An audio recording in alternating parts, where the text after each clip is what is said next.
Ezra Calloway hadn't spoken a kind word to another living soul in 3 years. He hadn't opened his gate. Hadn't let a single person pass the fence line.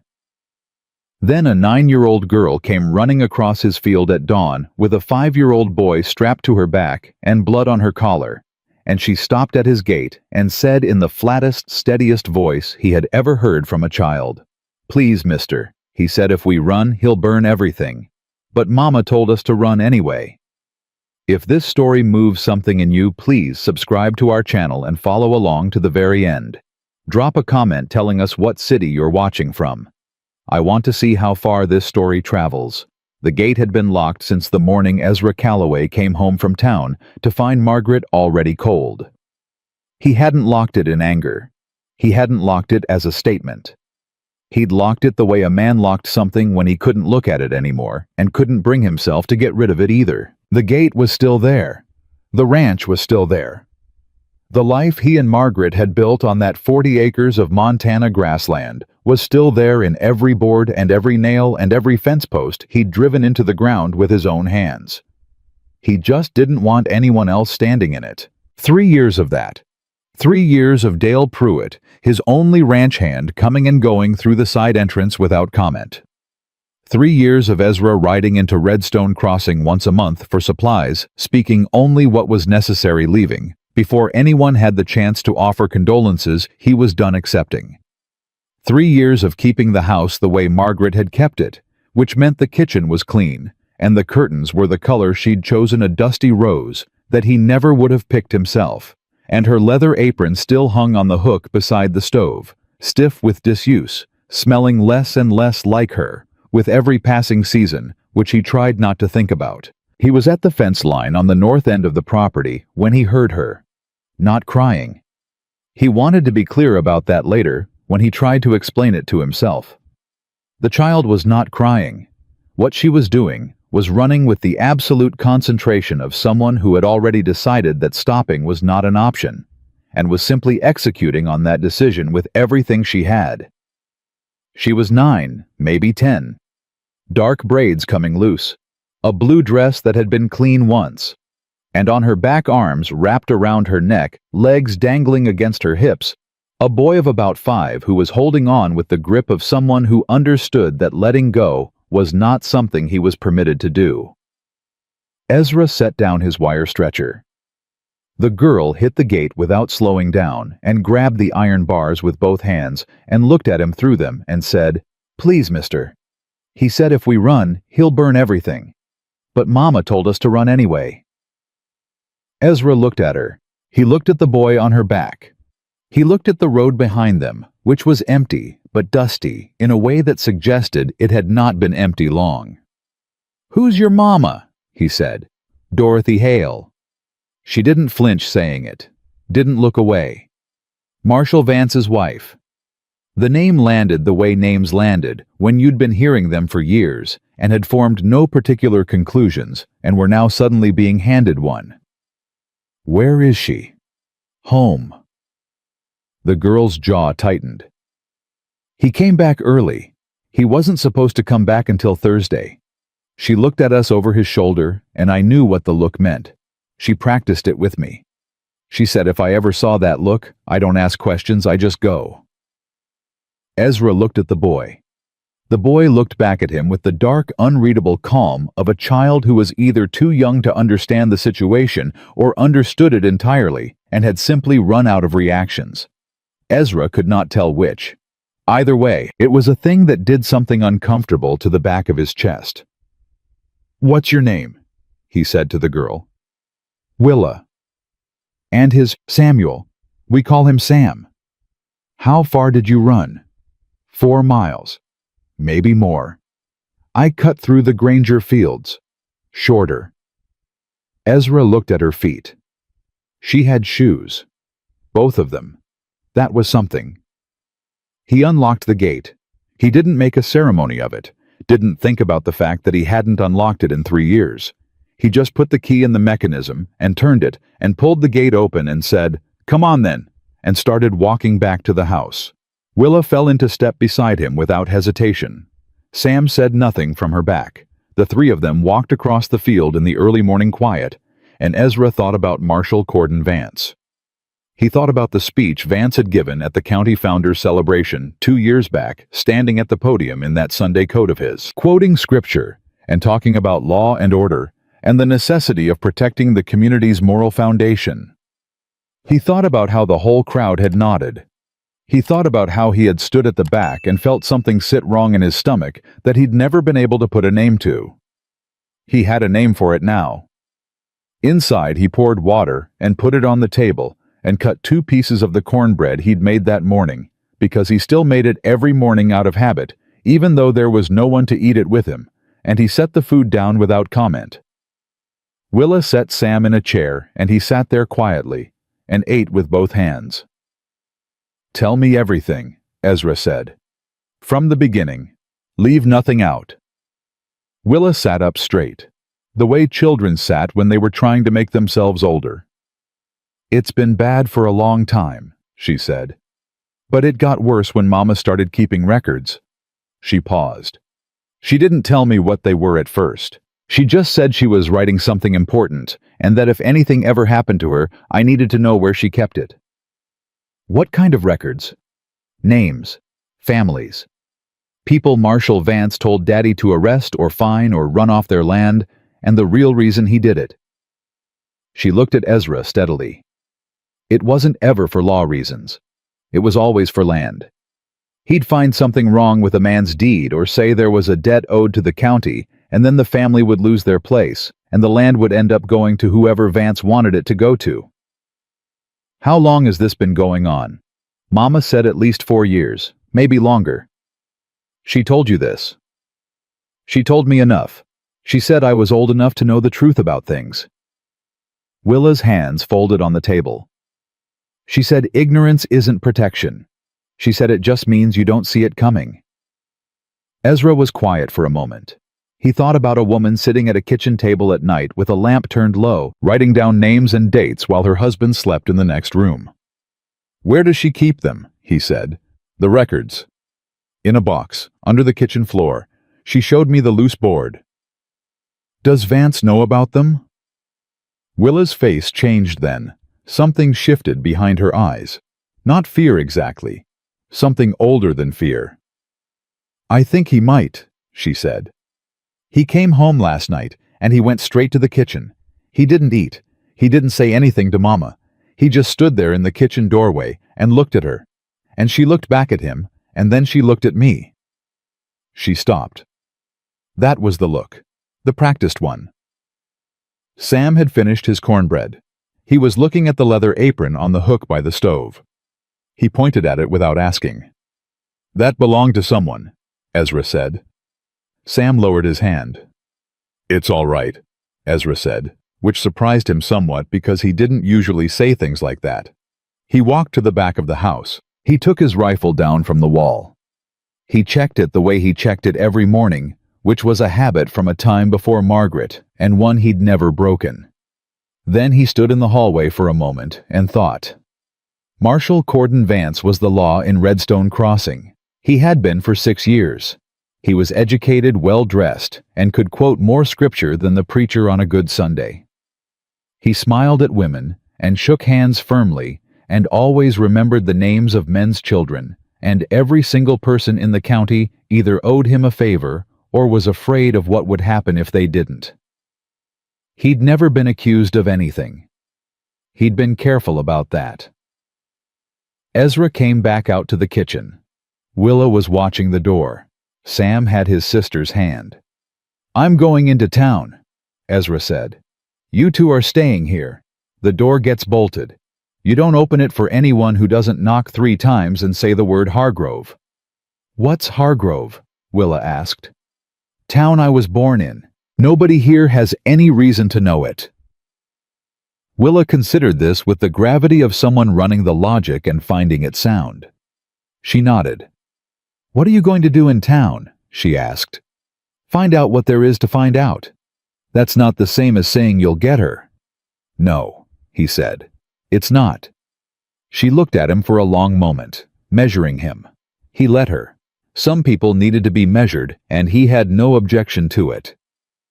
Mama said you were honest, Willa said finally. This story She was said posted that. on the channel The Rusty She said Saddle. if things ever Please do got not to where we repost couldn't it go in any anywhere form. else, there was a rancher on the North Road, kept to himself, didn't owe Vance anything, and didn't want to. She paused. She said that was the most important part, that you didn't want anything from him. Ezra picked up his hat. He put it on. You two eat the rest of that cornbread, he said. Don't open the door. He saddled his horse and rode south toward Redstone Crossing, and he did not let himself think too hard about what it meant that a woman he had never spoken 20 words to had told her children to run to him. He thought about it some on the road, in the way you thought about things you couldn't entirely stop. But he kept the thinking brief. Ruth Gaddis lived at the corner of 2nd and Aldrich in a house that had seen everything the town had ever done and had never once commented on it publicly. She was 67 years old, had delivered half the children in the county, and was in Ezra's assessment the only person in Redstone Crossing who could not be bought or frightened because she'd already seen too much of both to be impressed by either. He tied his horse at the post and knocked, and she opened the door and looked at him and said, Calloway, I wondered when something would finally get you off that ranch. Ruth, he said. Come in, coffee's on. You look like you haven't slept. I've slept. Not enough. She stepped back. Wipe your boots. He wiped his boots and came in and sat at her kitchen table, and she put a cup in front of him and sat across from him and looked at him with the flat, unhurried gaze of a woman who had been keeping other people's secrets for 40 years and knew exactly when someone needed to unburden themselves of information they hadn't meant to carry. Dorothy Hale's children came to my place this morning, he said. Ruth's hands around her own cup didn't move. How far did they run? 4 miles, maybe more. The girl bring the boy, on her back. Ruth's mouth pressed into a thin line that was not quite a frown and not quite anything else. She looked at the table for a moment. Vance came home last night, she said. 2 days early. Somebody told him something. What did they tell him? Ruth looked at him. That Dorothy had been asking questions about land records, about deeds that transferred after certain families left. She set her cup down. She came to me 3 weeks ago. She didn't say why she was asking, but she didn't need to. I know Dorothy Hale. I delivered both her children. I know what a woman looks like when she's building a case. She was documenting it. She'd been documenting it for close to a year. Names, dates, amounts, transactions. Every family Vance drove off their land. Every deed that ended up in the hands of the men Vance plays cards with on Friday nights. Ruth paused. She asked me to keep something safe. Ezra looked at her. What kind of something? Ruth got up.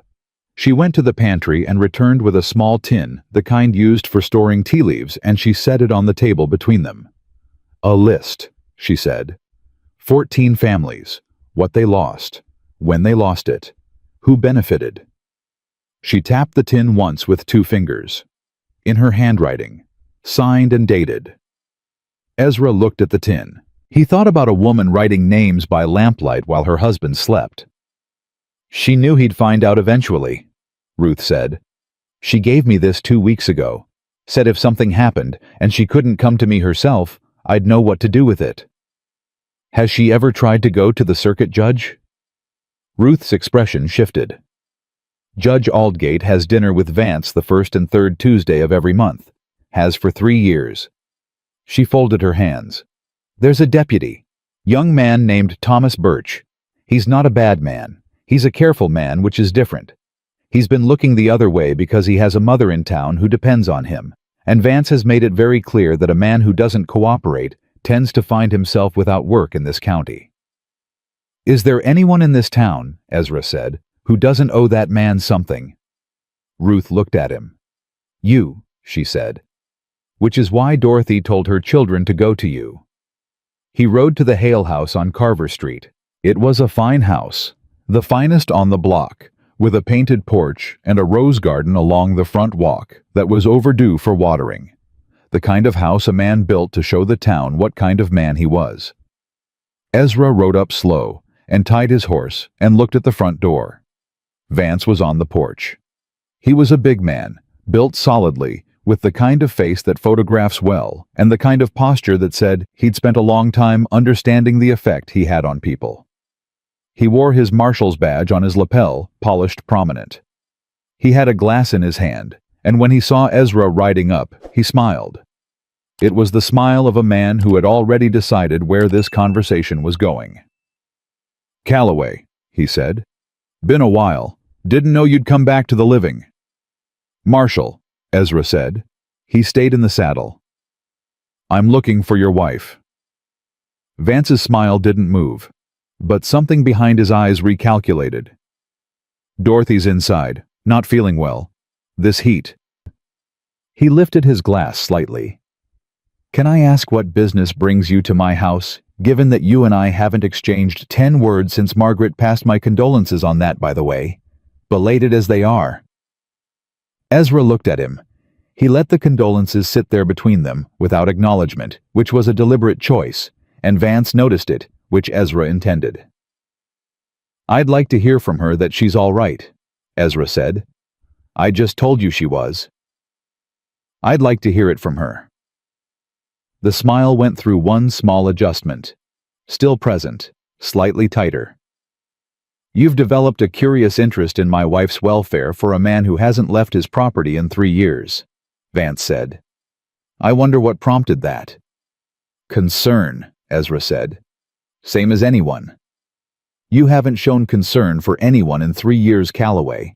Not since you shut that gate." Vance came down one porch step. "So I'll ask you again. What brings you to my house?" "Your children," Ezra said. The glass in Vance's hand stopped halfway to his mouth. Just for a half second. Just long enough. "My children," Vance repeated. "Word travels. Heard they'd been seen running this morning. Wanted to make sure everyone was accounted for." Vance's eyes were doing the thing eyes did when a man was running several calculations at once and trying not to show any of them. He was good at it, better than most. "My children are fine," he said. His voice had dropped a half register. "And wherever they are right now, they'll be home shortly. Because this is their home. And Dorothy's home. And if anyone has suggested otherwise, that's a conversation I'll be having with the sheriff's office about interference in a family matter." "There's no family matter I'm aware of," Ezra said. "Just a neighbor checking in." The front door opened. Dorothy Hale stood in the doorway. She was slight, dark-haired, maybe mid-30s. She would have been striking under other circumstances, which was probably what you said about women in her situation. Right now, she had a bruise darkening along her left jaw, and she was holding the doorframe with her right hand, and when her eyes found Ezra, something happened in them that was not fear and not hope, and was something specific between the two that he recognized without being able to name. "You need to go," she said to Ezra. Her voice was steady. "Please, whatever you think you're doing, you need to go right now." "Ma'am," Ezra said. "Don't ma'am me. I mean it. Leave." Vance turned to look at his wife, and in that turn, in the single second, his attention shifted from Ezra to Dorothy. Ezra saw what he needed to see. He saw how Dorothy's hand tightened on the doorframe.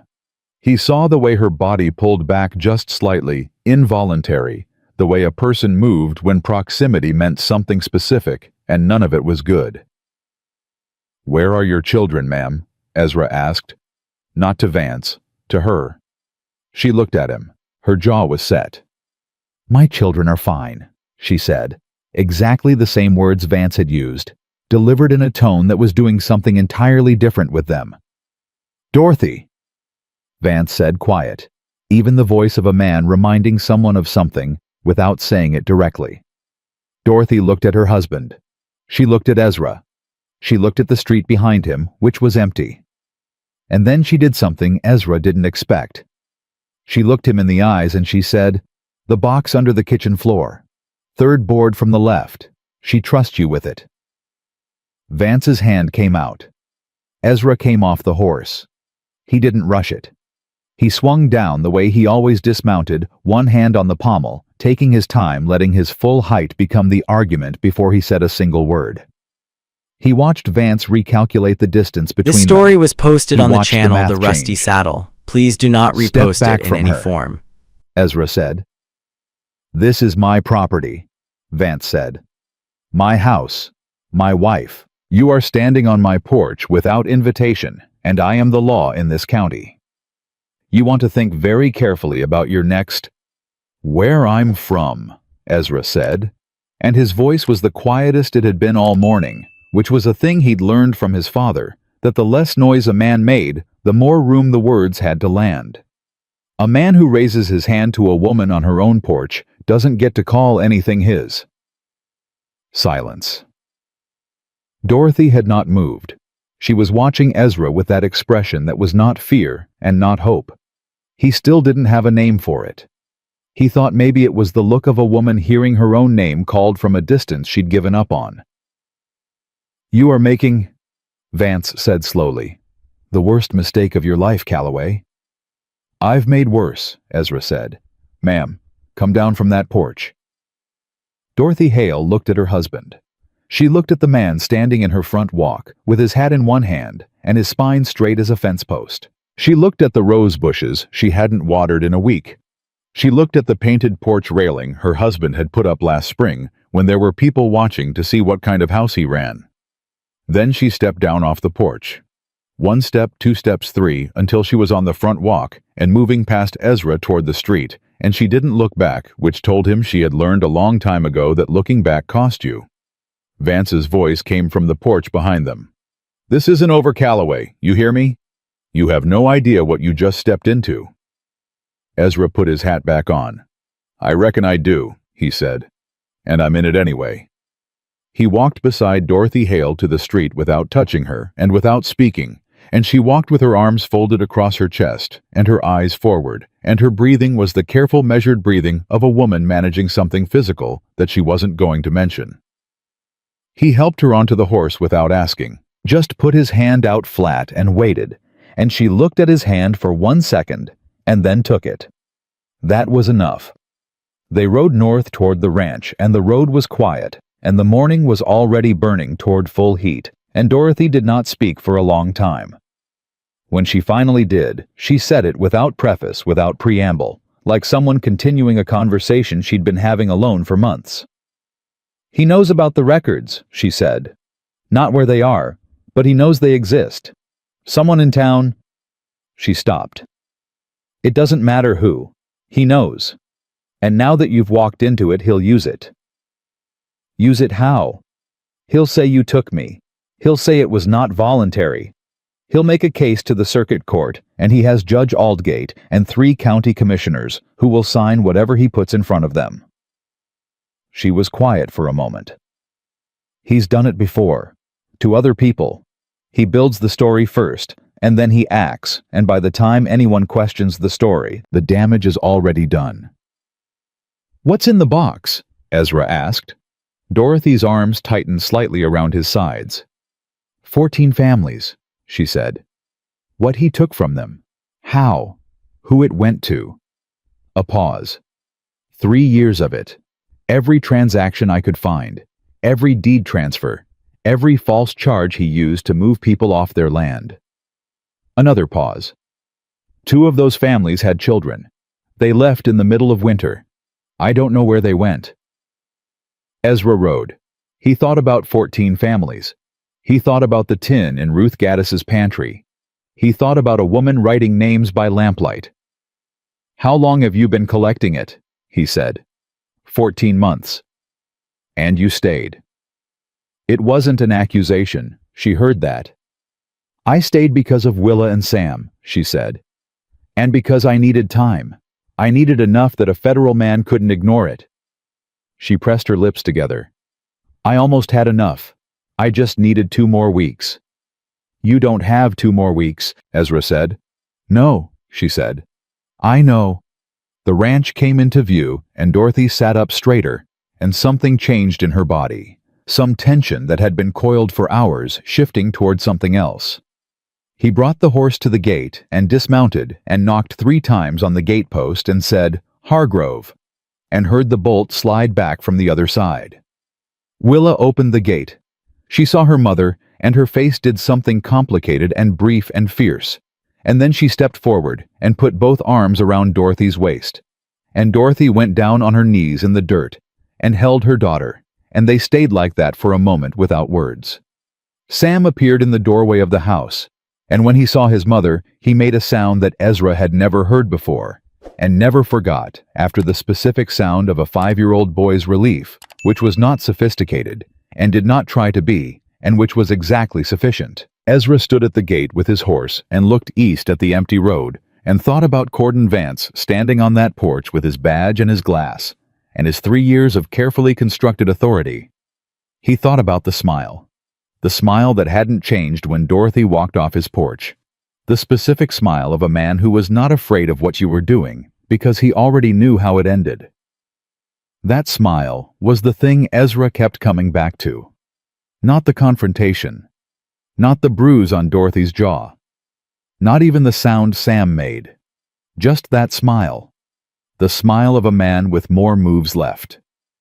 He led the horse to the post and tied it and walked back to the house where Willa was already asking her mother something in a low voice, and Dorothy was answering in a lower one, and Sam was pressed against his mother's side with both hands in her skirt.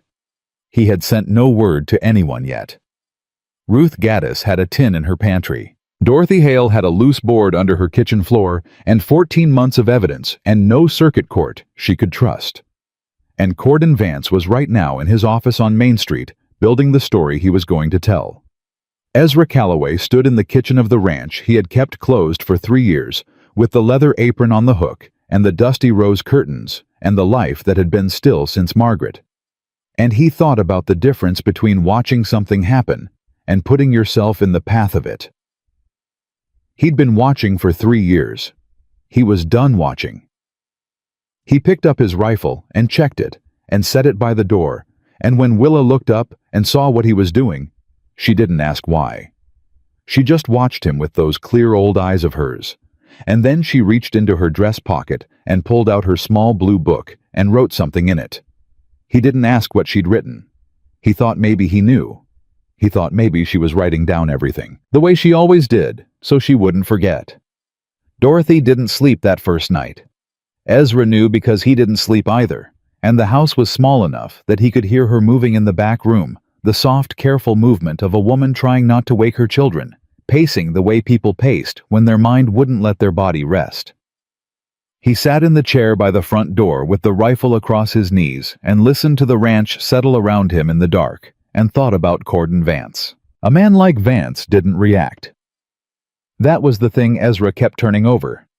Reaction was for men who were caught off guard, and Vance was never caught off guard, because Vance never moved without already knowing how the board was arranged 3 moves out.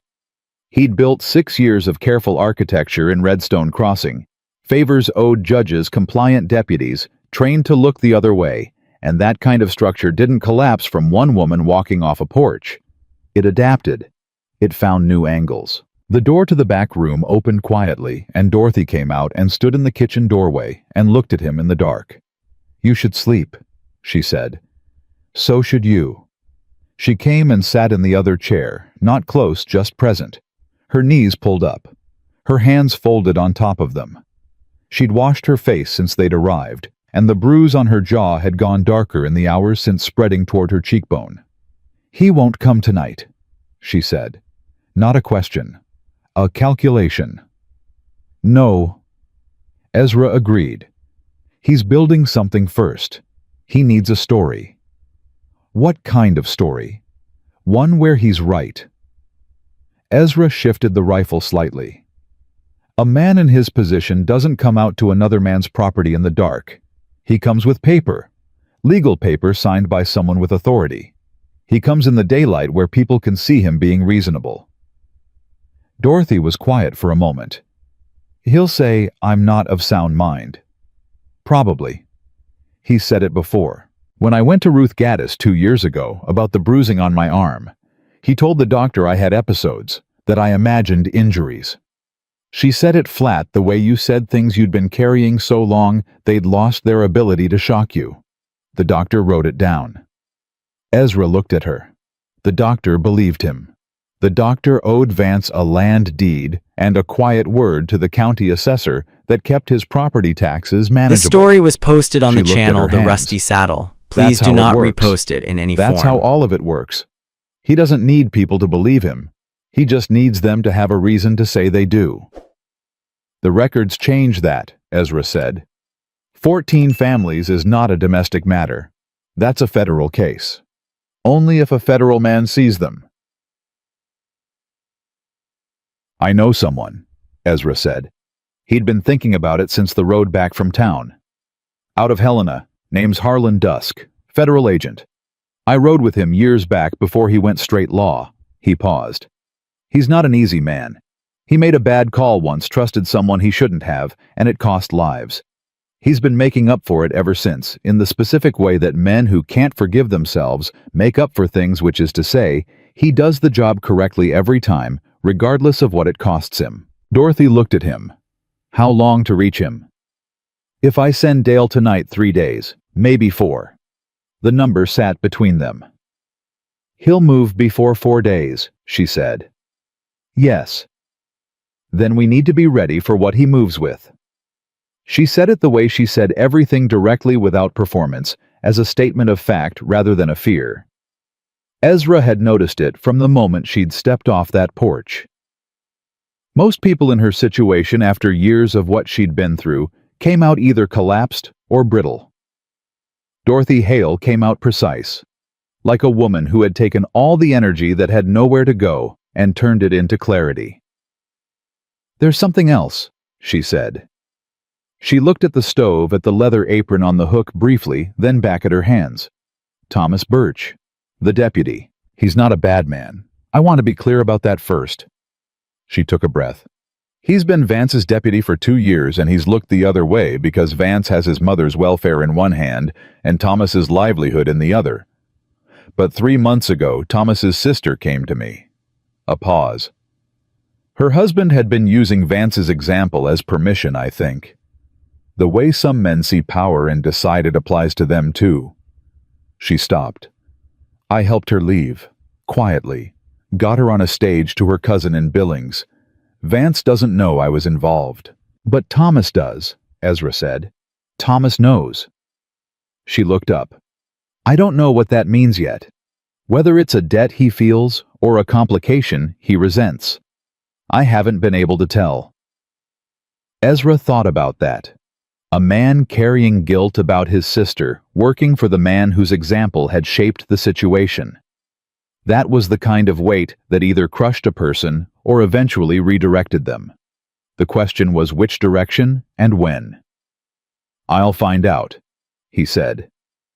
In the morning, Willa was up before either of them. Ezra came out of the chair at first light, his back informing him, with considerable detail, about what it thought of the night's arrangements, and found her at the kitchen table, with her blue book open, and her pencil moving across the page in the small, careful script of someone who had taught herself to make letters fit exactly the space available. What are you writing? He asked. She looked up. Everything that happened yesterday, in order. She looked back at the page. Mama says if you write things in order, you remember them right. If you just remember them, they get mixed up with what you felt, and feeling isn't the same as fact. Ezra put the coffee on. He thought that was one of the more useful things he'd heard in recent memory. Your mama teach you that? She taught me most things. Willa turned a page. She was a teacher before she married him. Did you know that? I didn't. She taught the lower grades at the Millfield School for 4 years, before Redstone Crossing. She said it with a specific kind of pride, the pride of someone reclaiming a fact that had been buried under other things. She used to read to us every night. Then he said it was putting ideas in our heads that weren't appropriate, and he took the books. She kept one, Ezra said, thinking of the blue book in Willa's hand. She hid it in the flour tin. Willa almost smiled. It was a small thing, barely a movement, but it was there. He never looked in the flour tin because he thought looking in flour tins was beneath him. Sam appeared in the doorway to the back room, barefoot hair going in several directions, carrying a blanket behind him like a tail. He looked at Ezra. He looked at the stove. He came in and sat down at the table beside his sister and leaned against her arm without a word. Dorothy came out a few minutes later, and the four of them sat at that kitchen table and ate the breakfast Ezra made, which was simple eggs and the last of the cornbread. And nobody said much, but the saying of nothing had a different quality to it than the silence of the night before. The night's silence had been watchful. This one was something a person could breathe in. It didn't last long. Ezra rode to Ruth Gaddis at mid-morning and collected the tin from her pantry. She handed it to him with both hands and held on for just a second before she let go, the way she'd done with everything she'd ever entrusted to someone. "There's something you should know," Ruth said. "Hector Briggs came to see me last night." Hector Briggs ran the feed store and had owed Vance a favorable grain contract for 3 years. He was not in Ezra's experience a man who made independent decisions. What did he want? He wanted to know if I'd seen Dorothy Hale. Ruth folded her hands on the table. I told him no. He didn't believe me, but he also couldn't prove otherwise, so he left. She looked at Ezra. Vance is already asking questions through other people. He doesn't come himself. He sends. That's how he operates. Yes, and Ezra. She waited until he looked at her directly. He came by the schoolhouse this morning, early, before the teacher arrived. Nobody knows why yet. Ezra sat with that. The schoolhouse. He turned it over.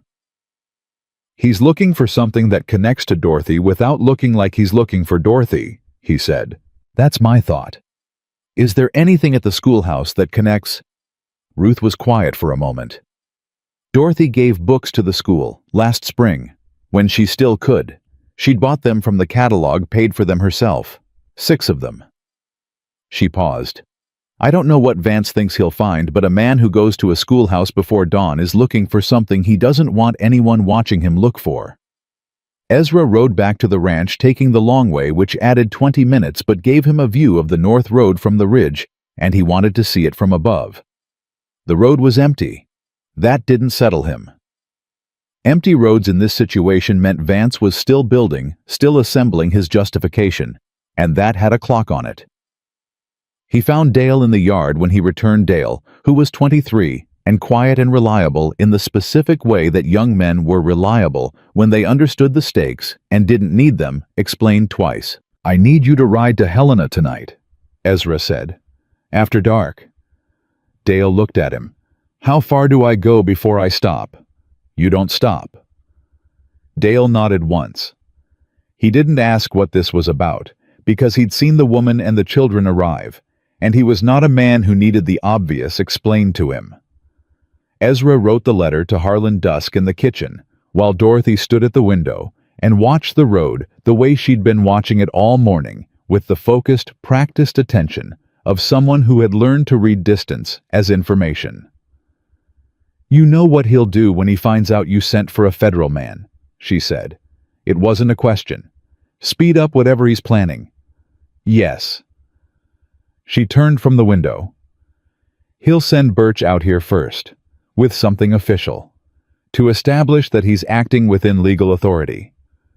Birch is honest enough that whatever he's handed to deliver, he'll deliver it straight, which is probably why Vance will use him for this part. An honest man makes a useful face for a dishonest instruction. Ezra sealed the letter. When Birch comes, I want to talk to him. He won't step out of line, not for a conversation. Maybe not, Ezra said, but I want to try. Dorothy looked at him with the expression she used when she was deciding whether to say a thing directly or approach it from another angle. She chose directly. She usually did. Why are you doing this? She asked. I need to understand it. Not because I'm ungrateful, because I've learned not to accept things without knowing the reason for them. Ezra put the letter down. He thought about how to answer that honestly, which was the only way he knew how to answer things. Your girl came to my gate, he said, 4 miles in the morning heat with her brother on her back. She stood there and told me the truth without crying and waited for me to decide what to do with it. He picked up his coffee cup. I haven't done much in 3 years that amounted to anything. I kept the ranch, kept the house, kept everything the way Margaret had it, and told This story myself was that was posted a on the form of channel The faithfulness. Rusty Saddle. Please do He not looked at the repost leather it in apron any on the form. hook. It wasn't. It was just stopping. He set the cup down. Your daughter didn't stop.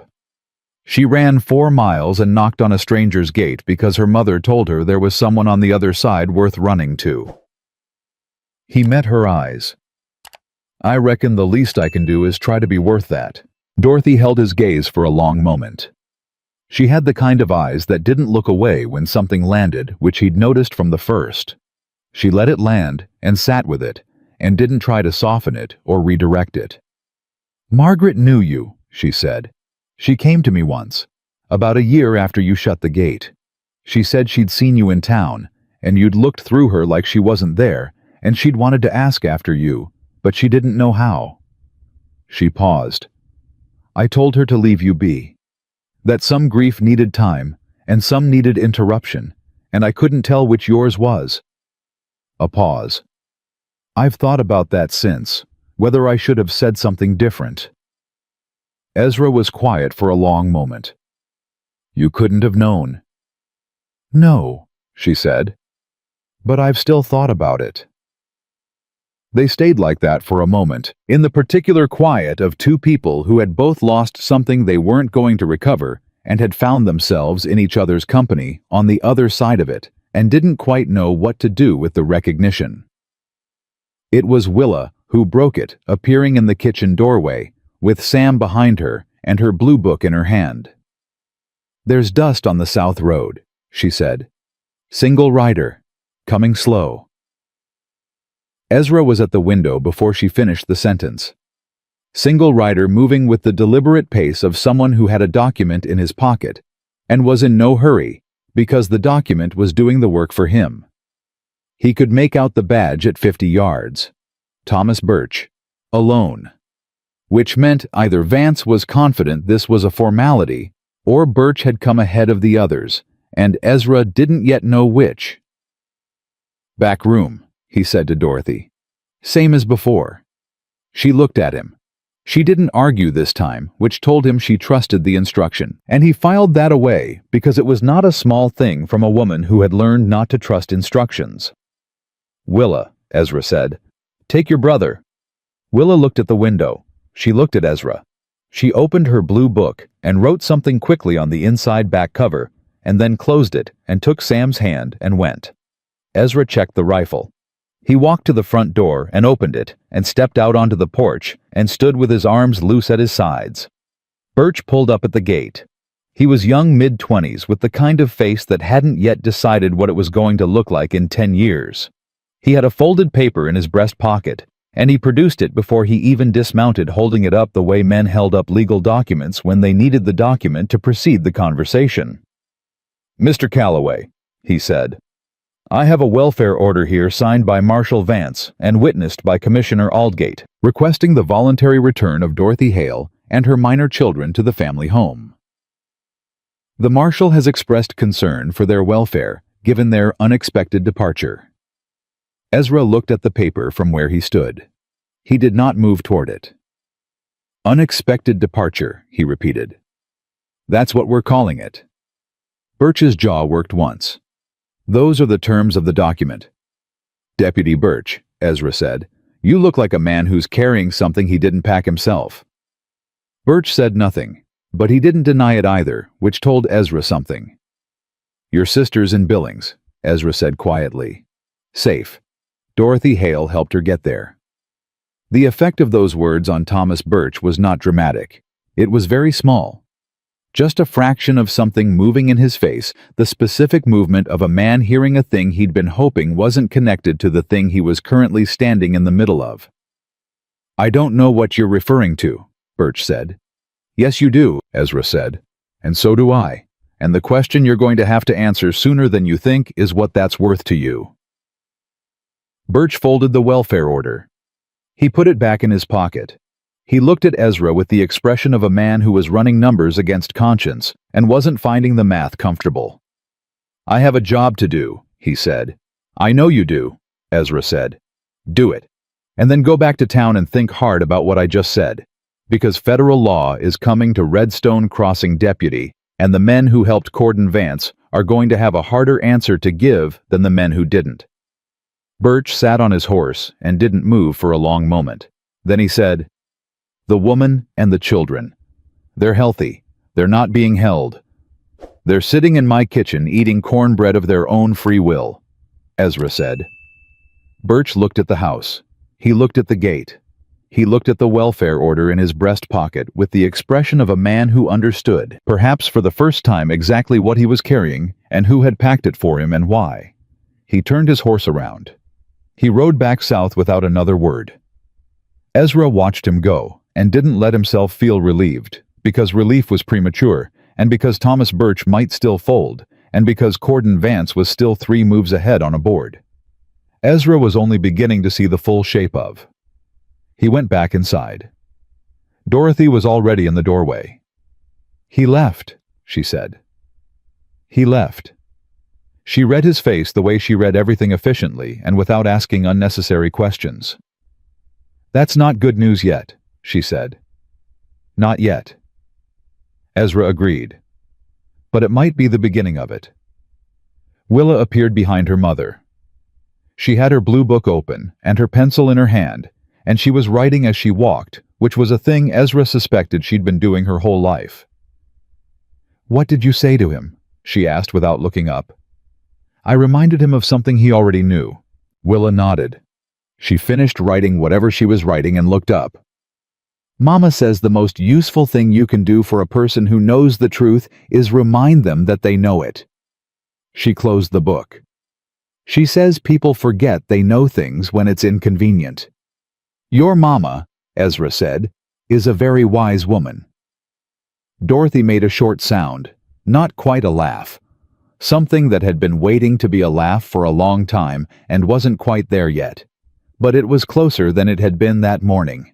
And in the particular arithmetic of days like this one, closer counted for something. Outside, the afternoon was turning. Dale would ride at dark. Harlan dusk was 3 days away, maybe 4. And somewhere on the South Road, Thomas Birch was riding back to a man who expected compliance and carrying something in his chest that Ezra hoped was heavier than it looked. The next move was Vance's. Ezra cleaned his rifle and waited for it. Birch came back the next morning. He didn't bring a document this time. He came alone before sunrise, and he tied his horse at the gatepost and knocked 3 times without being told to, which meant he'd been watching the house long enough to see how it worked, and that told Ezra something about the quality of his attention. Ezra opened the door and looked at him. Birch had not slept. That was the first thing. His eyes had the specific flatness of a man who had spent the night running the same calculation over and over and kept arriving at the same answer and didn't like it any better the 40th time than the first. "I need to talk to you," Birch said. "Not as a deputy, just as a man." "Come in then," Ezra said. Birch came inside and stood in the kitchen and turned his hat in his hands and looked at the floor. And then he looked up with the expression of someone who had decided that the only way through an uncomfortable thing was directly. "He's not sending another welfare order," Birch said. "I heard him last night after I got back. He was in his office with Briggs and a man named Tallow. You don't know Tallow. He comes and goes, does work for Vance that doesn't get written down, and they were talking about the ranch." He stopped. "Specifically about the barn." Ezra went very still. "He burned Walt Granger's outbuilding 2 years ago," Birch said, "when Granger tried to file a complaint with the land office about the deed transfers. Ruled an accident. Tallow was in Billings with witnesses." He looked at Ezra directly. "Tallow is not in Billings right now." The kitchen was quiet. Dorothy had appeared in the doorway of the back room. Ezra saw her there but didn't look at her directly because he needed to keep his face the way it was, which was steady and level for the information to keep coming. "When?" Ezra said. "I don't know. Tonight maybe. Maybe tomorrow night." Birch's hands tightened around his hat. He wants you scared. He wants you to realize the cost of what you stepped into is higher than you calculated. He doesn't want to arrest you, Calloway. That draws attention he doesn't want from the kind of people who ask questions he can't answer. He wants you to make a decision on your own to step back. And if I don't step back? Birch looked at him. Then the barn burning is just the beginning. Dorothy came out of the doorway and into the kitchen, and she stood with her arms folded and her jaw set, and she looked at Birch with the direct, undeceived gaze she turned on everything. "Why are you telling us this?" she asked. Not unkindly, just the honest question. Birch looked at her. His face did something complicated, and then settled into something simpler. "Because my sister is in Billings," he said. "And she's safe because of you. And I've been telling myself for 2 years that looking the other way was the practical thing, and the safe thing, and the thing a man did when he had people depending on him." He stopped. This story was I heard posted what on the Calloway channel said The Rusty yesterday Saddle. about which side Please of this do I want not to be repost standing it on in when any federal form. law arrives. I've been thinking about it since. He looked at his hat. "I reckon I've been standing on the wrong side long enough." Dorothy looked at him for a long moment. She looked at Ezra. Something passed between them that was neither permission nor instruction. Just two people arriving at the same conclusion at the same time from different angles. "The records," Dorothy said to Birch. "The ones under the kitchen floor. Can you get to them without Vance knowing?" Birch thought about it. "He's out of the office this morning. Commissioner meeting." He paused. "But the house will be watched. He leaves Briggs on the street when he's away." "Briggs watches the front," Dorothy said. "He always watches the front. He's been doing it for a year, and he's never once walked around to the alley side because he doesn't think women use alleys." She said it with the flat precision of a woman who had learned to see what men didn't bother watching. "Third board from the left of the back door. Inside, not under the house. I kept it shallow enough that I could reach it fast." Birch nodded slowly. He put his hat on. He looked at Ezra. "Your ranch hand, the one you sent to Helena." "Dale," Ezra said. "Vance knows a rider went out. He doesn't know where or to whom, but he sent a man to watch the Helena road." He paused. "Whoever you sent for, they need to come in from the north, not through Redstone Crossing." Ezra thought about Dale, 23 years old, riding hard toward a federal agent who didn't yet know he was needed. He thought about the north approach into Redstone Crossing, the old mining road that hadn't been used regularly in 4 years rough going, but navigable if a man knew it. "There's a letter waiting at the Helena post office for Dale," Ezra said. "I sent it with him, told him to post it to himself, and check at the window before he came back. It had instructions for the return route." He paused. "I thought something like this might be necessary." Birch looked at him. "You planned that before you even knew about tallow."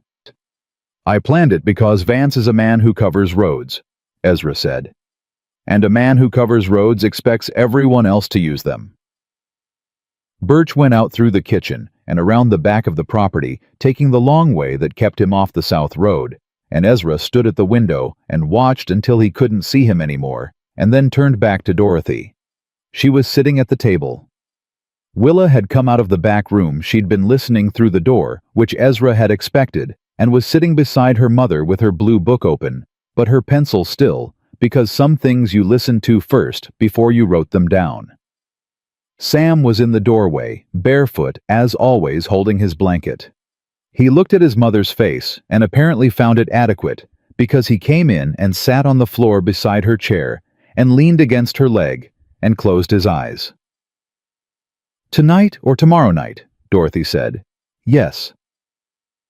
"We can't stay here. If he burns the barn, it's a message. If we're still here after the message, the next thing is the house." She looked at the leather apron on the hook briefly. "I won't let him do to your home what he's done to everything else." "He's not burning my home," Ezra said. "You can't stop a man with a torch if you're inside defending the front door." She said it without heat, just the logical structure of the problem as she saw it. Ezra had been thinking the same thing since Birch said Tallow's name. You could not hold a property against fire the way you held it against men. Fire didn't negotiate, and it didn't hesitate, and it didn't care about the rifle at the door. "There's a place north of here," Ezra said. "Old Homestead. Belonged to a man named Grissom, who went back east 4 years ago. Empty since. Nobody knows I know it except Ruth Gaddis, and Ruth Gaddis doesn't tell Vance anything." He looked at Willa. "It puts distance between us and the road Vance will use." Willa looked up from her book. "Is it far?" 2 miles, maybe a little more." "We can walk that," she said without inflection, as though the capacity to walk distances under difficult circumstances was simply an established fact about them that required no elaboration. "We go tonight," Dorothy said. "Before dark, while he's still assuming we're here." Ezra nodded. That was the right call, and he knew it. Moving in the last of the afternoon light was safer than moving in full dark with children, and it left them settled before Tallow made his move, assuming Tallow moved at night, which men who burned things for other men generally preferred. They spent the rest of the morning preparing. Ezra moved quietly, efficiently, packing what was necessary and leaving what was not. Dorothy helped without being asked, with the economy of motion of a woman who had learned to relocate herself under pressure and knew which 15 minutes of preparation made the difference between manageable and desperate. Willa packed her blue book and her pencil and nothing else, because she said the only thing she cared about taking she could carry in her pocket. Sam packed his blanket. Ruth Gaddis arrived at noon, unannounced, in the way that Ruth arrived everywhere, already knowing what was needed before she knocked.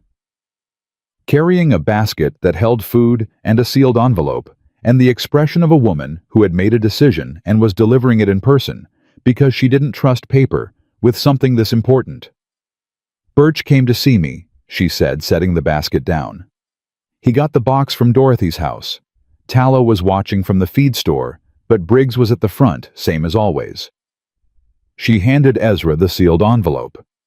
"This came in on the morning stage from Helena, addressed to Dale Pruitt, General Delivery."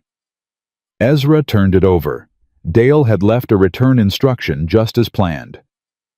"Dale got through," Dorothy said. She said it with her eyes on the envelope and her voice carefully neutral, the way a person held their voice when they were managing the size of their relief. "Appears so," Ezra said. He opened the envelope. Dale's handwriting was plain and earnest, the handwriting of a young man who had learned his letters from necessity rather than refinement. The message was brief. "Agent Dusk received your letter. He is already en route." Something prior had alerted him to trouble in Redstone Crossing. He did not say what. "He expects to arrive in 2 days. He says to tell you, hold the line." Ezra read it twice. He handed it to Dorothy. She read it. Then she read it again. Then she set it flat on the table, with both palms on it, the way a person steadied something they needed to be real and not imagined. 2 days, she said. 2 days, Ezra confirmed. Ruth looked between them. "Then you need to still be standing in 2 days, which means you need to not be here tonight." She reached into the basket and produced the tin from her pantry. "And Birch got this to me not an hour ago." She set the tin beside the envelope, the box from the kitchen floor, and everything in it. Ezra looked at the table. 14 months of Dorothy's handwriting in a tin. The evidence that Ruth had been keeping in her pantry. Dale's letter from a federal agent already on the road. 3 separate pieces that together formed the case that could dismantle 6 years of Cordon Vance's architecture. All of it sitting on the same kitchen table where Willa had eaten cornbread 2 mornings ago and written in her blue book about remembering things in order. "He's going to figure out the records are gone," Dorothy said. "When he does, he'll know we're further along than he thought," Ezra said. "And he'll move faster." "Tallow moves tonight for certain then," Ruth said. She looked at Ezra with the measuring gaze she'd been turning on people for 67 years. "You need to be away from here before sundown. All of you." They left at 4 in the afternoon. Ezra on foot leading both horses, Dorothy carrying Sam on her hip because Sam had twisted his ankle jumping down from the fence post at midday and would not say it hurt, which was how Ezra knew it hurt considerably. Willa walked beside him, matching his pace with the focused efficiency of a girl who had already proven she could cover more distance than this under worse conditions. Ruth went back into town the way she'd come, by the back road, and Ezra watched her go and thought about a 67-year-old woman moving through a town where a corrupt marshal was assembling his next move completely unafraid, which was either remarkable courage or the This particular story was confidence posted on of the someone channel who The knew Rusty too much Saddle. about too many Please do people not repost to it be in easily any form. eliminated. He thought it was probably both. The north fields were dry and the grass whispered against their legs as they moved, and nobody talked much because talking cost breath, and breath cost pace, and pace was the one thing they controlled. Ezra kept his eye on the southern road from the ridge when they crossed it, scanning for dust, for movement, for the specific quality of nothing that meant something was there that didn't want to be seen. The road was empty. That helped and didn't help in equal measure. Sam fell asleep against Dorothy's shoulder before they'd covered a mile, which was the specific mercy of children in hard circumstances, the body's insistence on rest regardless of the situation containing it. Willa walked. She didn't complain.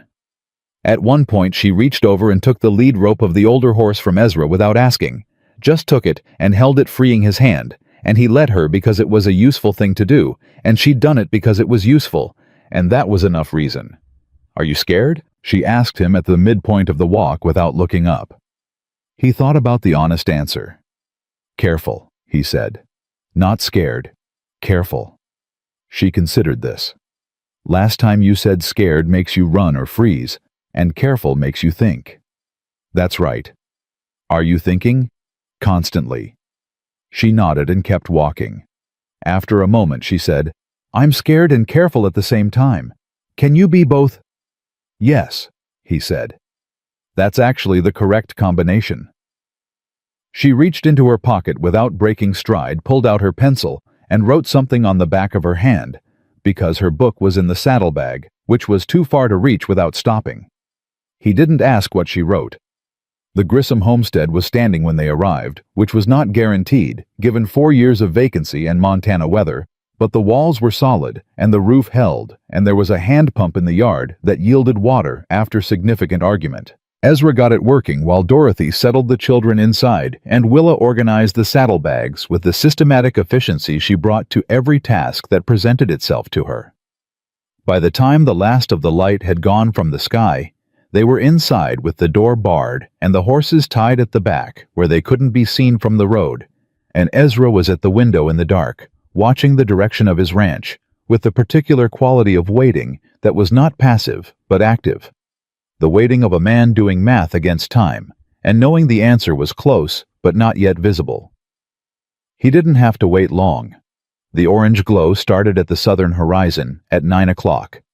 Small at first, the way fire always started, innocent, and almost pretty before it announced itself, then larger, then unmistakable. Dorothy came to stand beside him at the window. She saw it. She didn't make a sound. She stood very still and watched the glow that was, by its position and size and the particular way it was growing, almost certainly his barn. "I'm sorry," she said, very quiet. "Don't be," he said. It cost him something to say it with his voice level. He paid it. "It's boards and nails. I can rebuild boards and nails." She looked at him. "Margaret wouldn't have wanted you to keep it standing if someone needed you to let it go," she said. He didn't answer that. He didn't have an answer that wasn't too large for the moment. He just looked at the glow on the horizon and thought about a barn he'd built with his own hands, and a woman who had said birds were the only thing smart enough to know when to go south, and he let himself feel the weight of the loss for exactly as long as he could afford to, which was not long. Then he thought about Harlan Dusk on the road. 2 days, maybe less. And he thought about Tallow, who had lit the fire and was now probably riding back to report to Vance that the message had been delivered. And he thought about what came after the message when the message didn't work. When the man you'd sent the message to was not in his house, not on his property, not where you'd put him.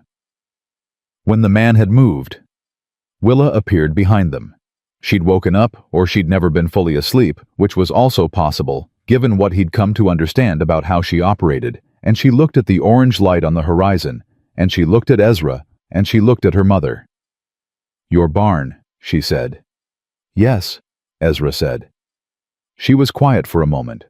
Then she said, "He did it because he thought it would make you give up." "Yes." "Are you giving up?" "No." She looked at the glow. She reached into her pocket and found her pencil and opened her book, which she'd retrieved from the saddlebag at some point, and she wrote something by feel in the dark, not looking at the page. He asked this time, "What are you writing?" She looked up. In the dim light from the window, her face was the face of a 9-year-old and not a 9-year-old both at the same time. "The exact moment," she said, "when he stopped being the strongest thing in the room." Ezra looked at her. He looked at Dorothy, who was watching her daughter with the specific expression of a woman seeing something she'd been protecting finally show its full shape and understanding that the protecting had worked. Outside, the orange glow was already beginning to settle. Fire burned fast and hot in dry Montana summer and left nothing long to burn. Behind them, Sam stirred from the blanket on the floor and said his sister's name in his sleep, and Willa turned automatically without thought, the way she turned toward him whenever he called, and went back to him and sat down beside him and put her hand over his, and he went quiet. Ezra turned back to the window. One day until Harlan dusk. Maybe less if Dale had pushed the pace. One day of Cordon Vance believing he'd landed his blow and waiting for the surrender that was not coming. One day of Thomas Birch carrying the weight of a decision he hadn't fully made yet, walking through a town that didn't know what was about to come through it from the north. One day. Ezra had held harder ground than this. He cleaned his rifle in the dark by touch, the way he'd learned to do it years before he ever thought about ranching, or Margaret, or locked gates, or what it meant to stop giving a damn and then be forced to start again. He cleaned it because it needed to be clean, and because the act of it, the careful mechanical certainty of it, gave his hands something honest to do, while his mind ran the remaining distance to morning. He was still at the window when the sky began to turn. And on the north road, somewhere in the dark, Harlan Dusk was riding toward Redstone Crossing, with a federal badge and 20 years of making up for a mistake that had cost lives. And he was not the kind of man who arrived late to the thing he'd said he was coming for. Ezra knew that. He held on to it. Morning was coming, and with it, everything that had been building since a 9-year-old girl ran 4 miles in the early heat and stopped at a locked gate and told the truth to a stranger who'd forgotten what to do with it. It was all about to arrive at once. Harlan Dusk arrived at the Grissom homestead at first light, which meant he'd ridden through the night, which meant Dale had pushed harder than Ezra had asked him to, which meant the boy had understood something about the situation that Ezra hadn't needed to explain. Ezra heard the horses before he saw them, and was at the door with the rifle before the first shape resolved out of the gray morning. 2 riders. Dale in front, still in the saddle by sheer determination by the look of him, and behind him a man of about 50 on a gray horse, riding with the controlled economy of someone who had covered long distances many times and had stopped making it look like effort. Harlan Dusk had a federal badge on his coat, and a face that had been weathered into something that was not quite hard and not quite kind, but was somewhere between the two that suggested he had started out as one, and been shaped by years into the other. He pulled up and looked at Ezra and said without preamble, without greeting, "You're Calloway." "I am," Ezra said. "Dale tells me your barn went last night." "It did." Dusk looked at the smoke still faint on the southern horizon. He looked at Ezra's face. He looked at the rifle. He did all of this in about 4 seconds, and apparently drew sufficient conclusions from it, because he dismounted and said, "Then we don't have a lot of time to spend on introductions. Where's the woman?" Dorothy had come to the doorway. She stood there with her arms at her sides, and she looked at Harlan Dusk with the careful assessing gaze she turned on everything new, measuring before committing, which was a habit so deeply ingrained in her at this point that Ezra doubted she knew she was doing it. Dusk looked at her, He took in the bruise on her jaw, which had gone yellow at the edges, now still dark at the center. He took in the way she stood straight-spined, composed, not performing composure, but actually possessing it. He took his hat off. "Ma'am," he said. "I'm Harlan Dusk, federal agent out of Helena. I've been watching Cordon Vance for 7 months." Dorothy's expression shifted. 7 months, she said. "A family out of Billings filed a complaint with the Federal Land Office in January. A couple named Mercer, who lost their property on the Redstone This story Creek was Road posted 2 on the years channel back, The Rusty Saddle. said the Please deed do not transfer was repost it in fraudulent. any form. It took time to build enough to bring to the circuit court, and every time we thought we had enough, there was a gap." He looked at her steadily. "I was told you might be able to fill the gap." "Who told you that?" "Ruth Gaddis. She wrote to me 6 weeks ago.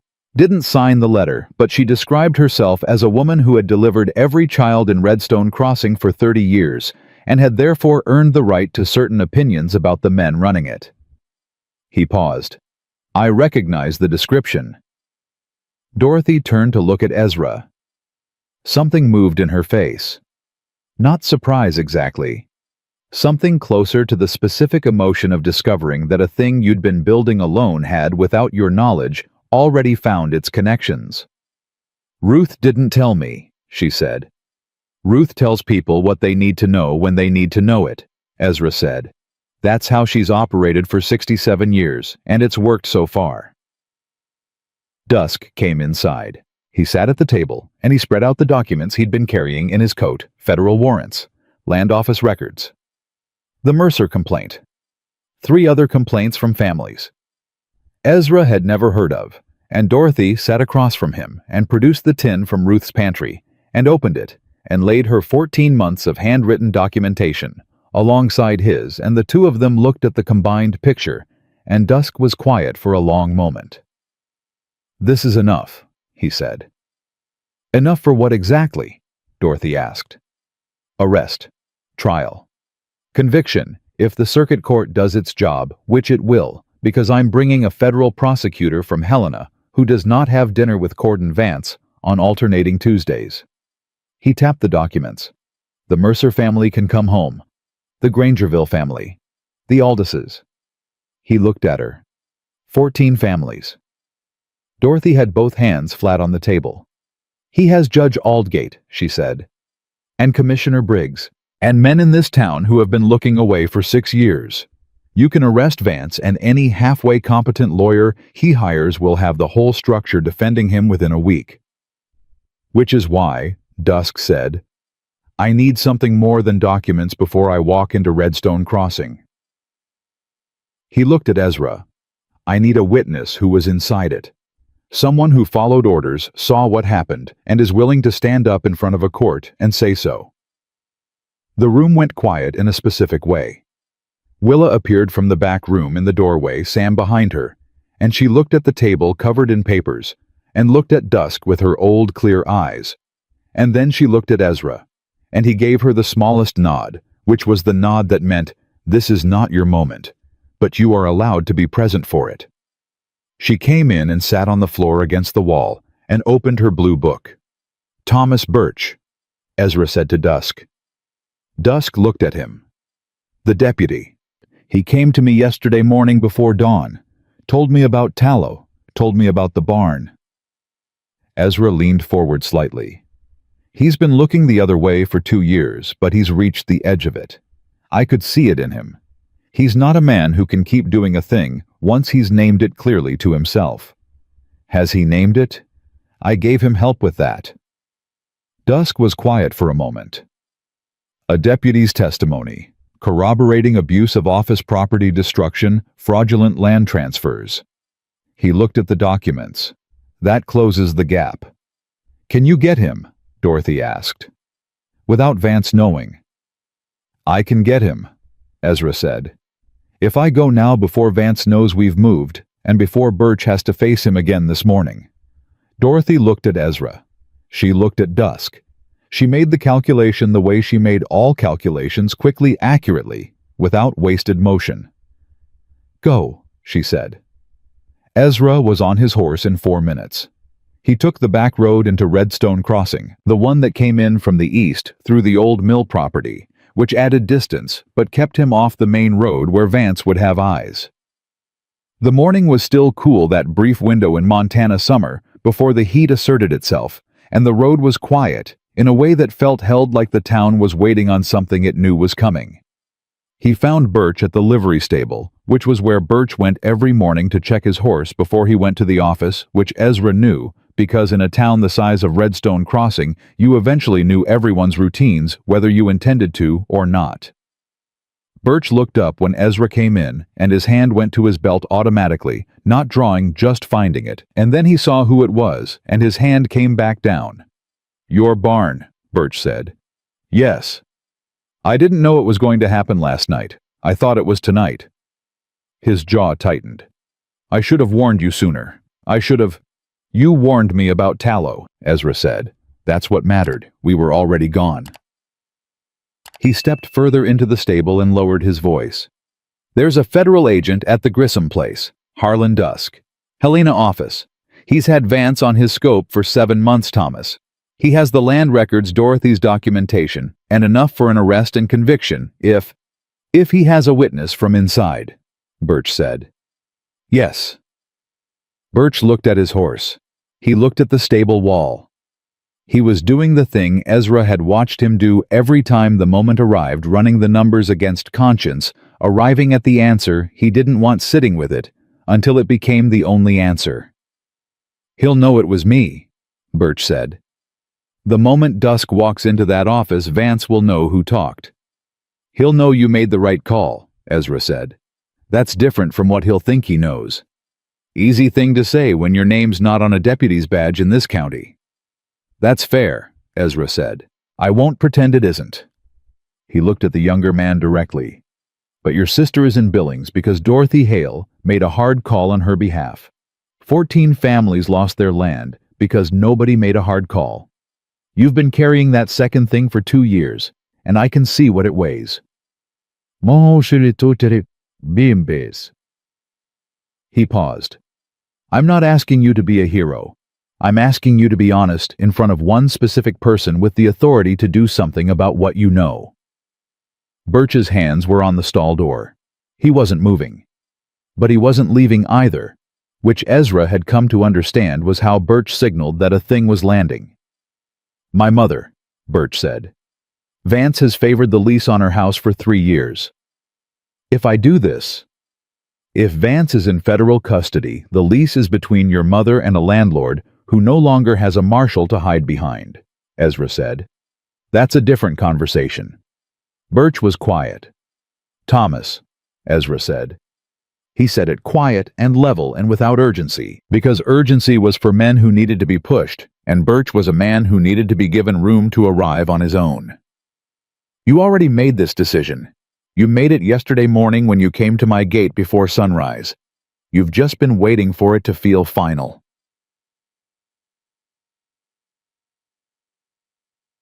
Birch looked at him. Then he reached up and unclipped his deputy's badge from his shirt and held it in his palm and looked at it for a moment, the way a man looked at something he'd been wearing so long he'd forgotten it was there. He didn't throw it down. He just held it. And then he put it in his pocket. "All right," he said. "Take me to him." They came back to the Grissom place by the East Road, and Dusk met Birch at the door with the handshake of a man who had been hoping for exactly this and knew better than to show it. They went inside, and Willa immediately vacated the table so the adults could sit down, which she did without being asked, retreating to her spot against the wall, where she opened her blue book and resumed her documentation of events with the focused calm of a person who understood her role in a situation and executed it without requiring acknowledgement. Sam had fallen asleep again. He was on the folded blanket in the corner with his cheek on his hand, entirely unbothered by the fact that significant things were happening around him, which was either a gift or a survival mechanism, and Ezra suspected it was the latter developed into the former. Dusk took Birch's statement for an hour and a half. Dorothy sat at the table throughout, not because Dusk asked her to, but because she was not the kind of woman who left the room when things were being decided about her life and no one in that room was going to suggest she should. Birch talked for the full hour and a half.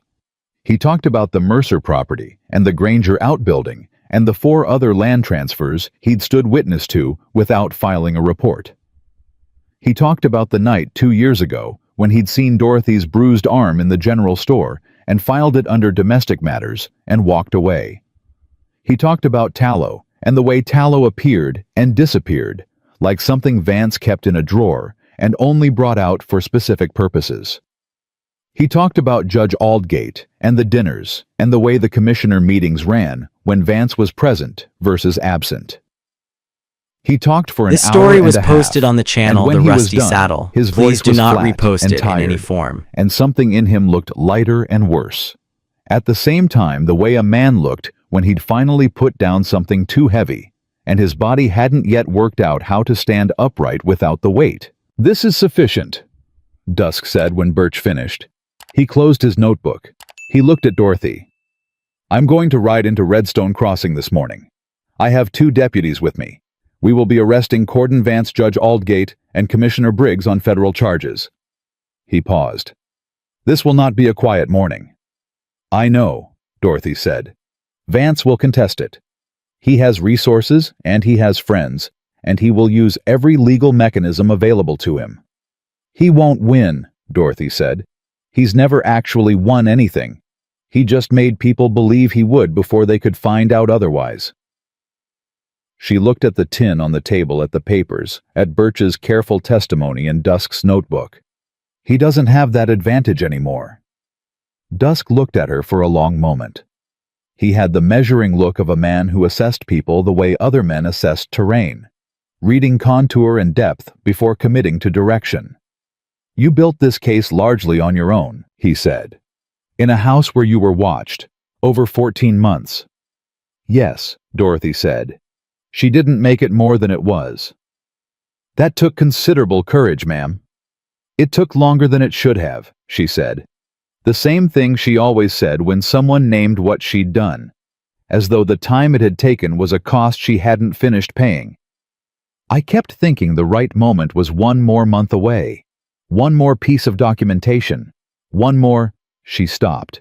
"I should have moved sooner." "If you'd moved sooner," Dusk said, "you'd have had less, and less might not have been enough." He picked up the tin. "What you have is enough, because you were careful and you were patient, and you stayed when leaving was the easier thing." He put his hat on.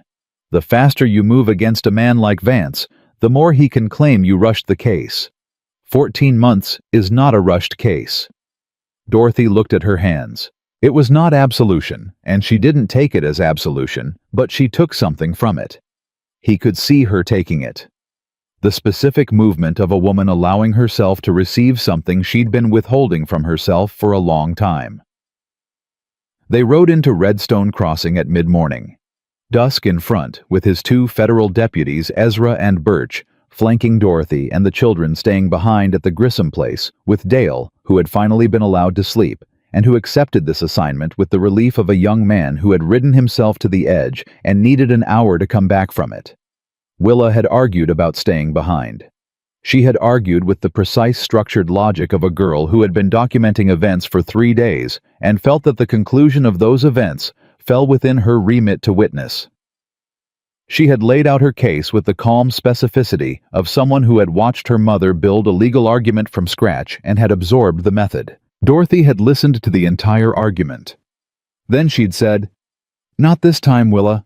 Write it down and I'll tell you everything when I'm back." Willa had looked at her mother for a long moment. Then she'd sat down with her blue book. Redstone Crossing was going about its morning business when they rode in. The feed store was open. 2 women on the boardwalk in front of the dry goods, a wagon being loaded outside the hardware. The ordinary machinery of a small town, operating on the assumption that this was an ordinary day. Dusk rode to the marshal's office on Main Street and dismounted and went in without knocking. Ezra stayed in the saddle and watched the street. The next 10 minutes moved the way significant things moved faster and slower at the same time, depending on which part of your attention you gave them. People stopped on the boardwalk. Someone came to a window above the general store and looked out. A man in front of this barber shop turned and said something to the man beside him. Vance came out of the marshal's office on his own 2 feet, which was not how Ezra had expected it.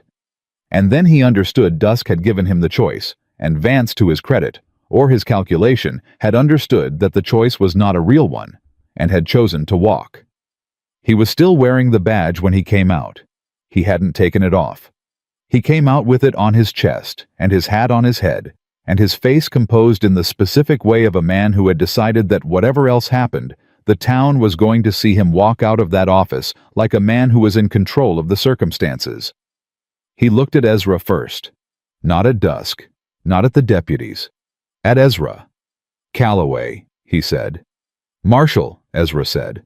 "I want you to know," Vance said, and his voice was still that practiced, even thing, still performing competence and control, "that this is not over. Whatever this man has told you, whatever she has given him, I will contest every piece of it in every court that will hear it. I have resources. I have—" "Your resources," Ezra said, "are 14 families who are going to come home." Something moved in Vance's face. Not the practiced thing. Something underneath it. Something smaller and older than the man he performed, and for just a second, it was visible. Then Dusk's deputy stepped forward, and Vance turned and allowed his hands to be taken, and the badge on his chest caught the morning sun and flashed once bright and flat, and then Vance was being walked toward the deputy's wagon, and the badge was just a piece of metal on a coat. Ruth Gaddis was on the boardwalk across the street. She'd been there the whole time, Ezra realized, just standing watching her hands folded in front of her, her face giving nothing away that it hadn't decided to give. She caught his eye. She nodded once.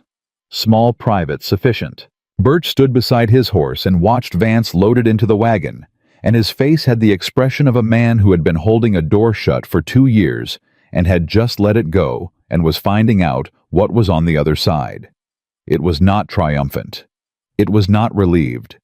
It was the specific quiet of a man completing an accounting he should have run a long time ago. Dusk's second deputy had gone for Judge Aldgate, and the third for Commissioner Briggs, and by the time Vance's wagon was ready to move, all 3 were accounted for, and the main street of Redstone Crossing had filled with the specific density of a town that has just understood something has changed and doesn't yet know what to do with the understanding. People came out of shops. People stood on boardwalks. Nobody cheered.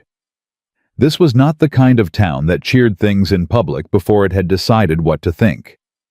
But they watched.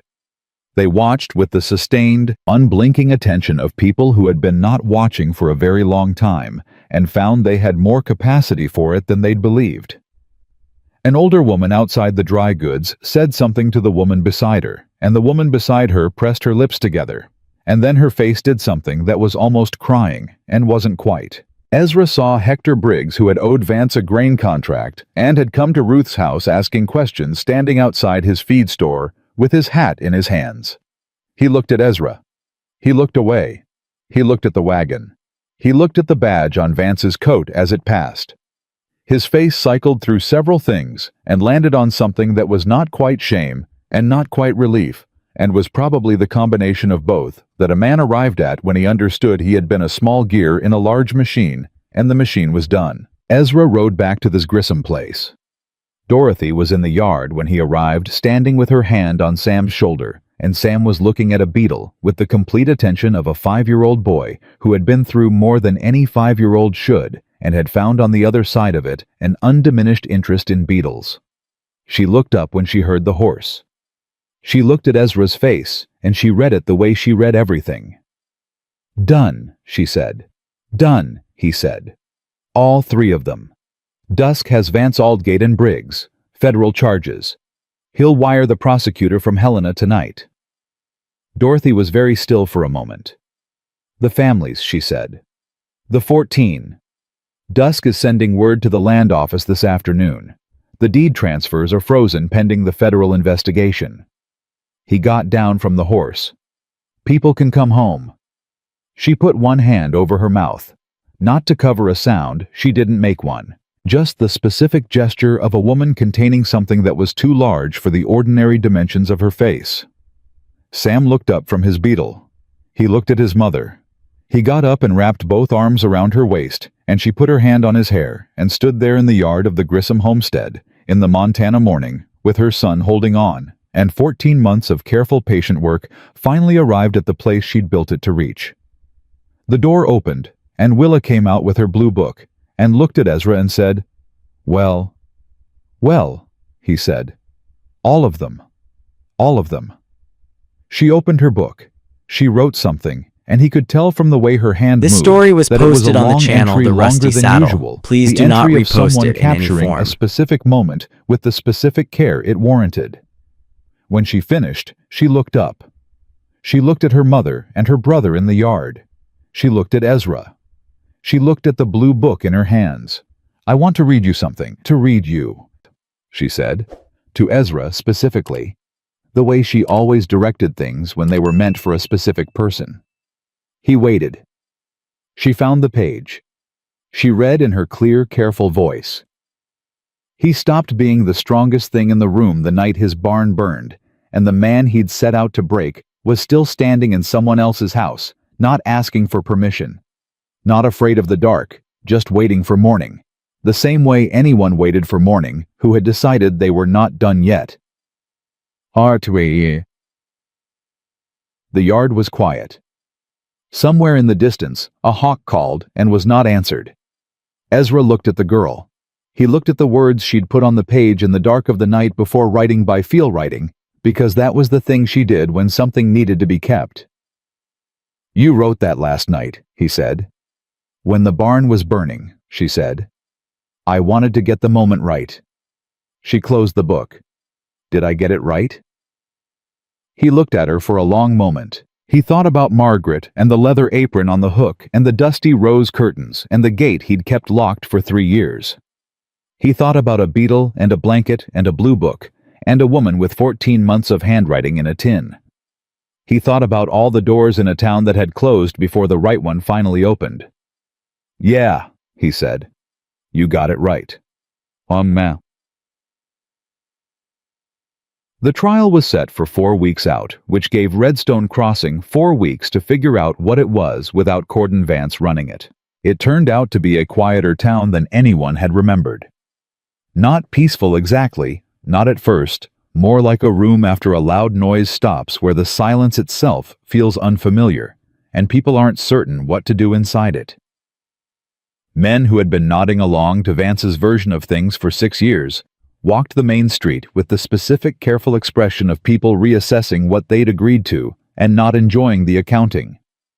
Women who had locked their doors and said they were sorry and offered biscuits looked at Dorothy Hale when she came into the dry goods and did not look away, which was a different thing than looking at her warmly, but was at least a beginning. Ruth Gaddis said it would take time. She said it with the authority of a woman who had watched towns do hard things before and knew that the doing was never the hard part. The hard part was the long work afterward, the rebuilding of what should have been there all along. Ezra thought she was right. He'd been thinking about long work. The barn came down to ash and foundation, and he stood and looked at the foundation for 3 days before he touched it. Not from grief this time, or not only from grief.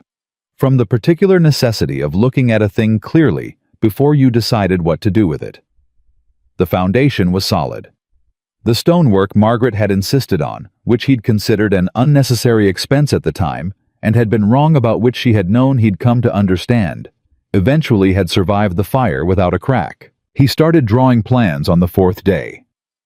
Willa found him at the kitchen table that evening with the pencil and the paper, and she pulled out the chair across from him and sat down and looked at the plans with the serious appraising eye of someone who had been keeping records of this ranch since the day she arrived. "The east wall is different," she said. "It's wider." "Why wider?" "More stalls. If there's going to be more horses, we need more stalls."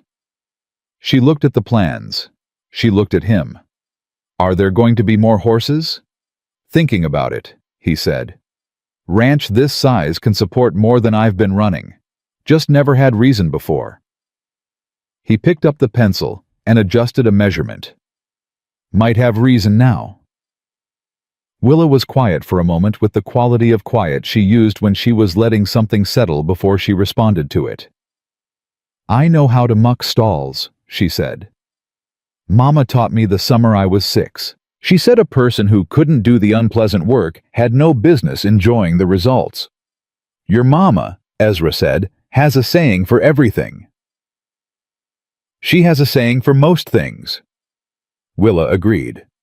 She says the ones she doesn't have sayings for yet are the ones she's still working out. She picked up her pencil stub from her pocket and made a small notation in the corner of the plan drawing, neat and contained. Can I help with the building? You can keep the records, he said. Materials, labor, progress, same as you've been doing. She looked satisfied. The deep private satisfaction of someone whose role has been confirmed rather than assigned. She opened her blue book and began the new section immediately, which told him she'd already been considering the question and had the structure ready. Dorothy came in from outside, where she'd been sitting on the porch in the cooler air of the evening, with Sam asleep in the chair beside her. She looked at the two of them at the table with the plans between them, and she stood in the kitchen doorway for a moment, just looking the way she looked at things she needed to take the measure of before she spoke. He's asleep, she said about Sam. He's been asleep since supper, Willa said without looking up. He does that when he's growing. Dorothy came to the table and looked at the plans. She looked at the wider east wall. She looked at Ezra, who was looking at the plans, and then at her, and then back at the plans in the way a man looked at something when he was waiting for a verdict he hadn't asked for directly, because asking directly was not yet a thing he knew how to do with her. The foundation held, she said. Yes. Margaret's stonework. Yes. She pulled out the third chair and sat down. She looked at the plans the way she looked at everything, carefully, accurately reading what was there without substituting what she wanted to find. Her finger traced the east wall, the wider wall, the additional stalls. Reason to expand, she said, not a question. Working on one, he said. She looked at him. Her face did the thing it did when something landed in a place she hadn't entirely braced for. The slight pause, the recalibration, the conscious decision to receive the thing instead of deflecting it. She was getting better at receiving things. He'd noticed it happening gradually over the 4 weeks, the way she'd begun to reach for things that were offered, instead of checking them from 3 angles first. Not carelessness. Just the slow relearning of a muscle that had been held too tight for too long. I was a teacher, she said. Before. She looked at the plans. There are children in this county who haven't had a proper school year in 2 years because the schoolhouse funding went to one of Vance's redirected accounts. Dusk told me last week. I know, Ezra said. He told me too. I could teach again, if there was somewhere to be, somewhere with room. She said the last word carefully. I'm not asking for anything. I'm telling you what I could do, what I'm able to do. Because I've been surviving so long, I forgot to think about what comes after surviving, and I'm trying to remember. Ezra set the pencil down. There's room, he said. She held his gaze, direct and complicated, and undeflected the way she held everything when she'd decided it was worth holding. I'm not the same as I was before him, she said. I want to be clear about that. I've been working out what I am now, and it's not settled yet. It might take a while. I've been unsettled for 3 years, Ezra said. I'm acquainted with the timeline. Something moved across her face. Not quite a smile, not quite the laugh she'd been building toward for weeks, but close enough to both that it landed warm. I'm not asking you to fix it, she said. I'm not offering to, he said. I'm offering the room. She looked at the plans again. She looked at Margaret's leather apron on the hook by the stove, which she'd moved twice to clean and put back both times without being asked. She looked at the dusty rose curtains that she'd commented on once, just once, saying they were a good color for morning light, and leaving it at that. The room, she said. Yes. Just that. The same precision she'd used the first time. Yes, the word that was its own complete sentence. Willa had stopped writing. She was looking at her book, not at them, but the pencil wasn't moving, which meant she was listening, which meant she was filing, which meant somewhere in that blue book this moment was going to be preserved in her careful handwriting for reasons that had nothing to do with practicality and everything to do with the instinct of a child who understood that some things needed to be kept. Thomas Birch came to the ranch 2 days before the trial.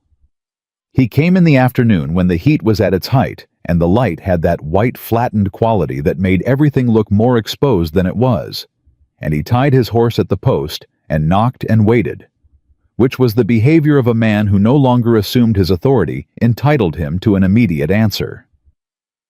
Ezra opened the door. Birch was not wearing a badge. He'd been without it since the morning he'd put it in his pocket in the livery stable and handed it to Dusk formally that same afternoon, and the absence of it had changed something in his posture. He stood slightly differently, not diminished, just more accurately himself.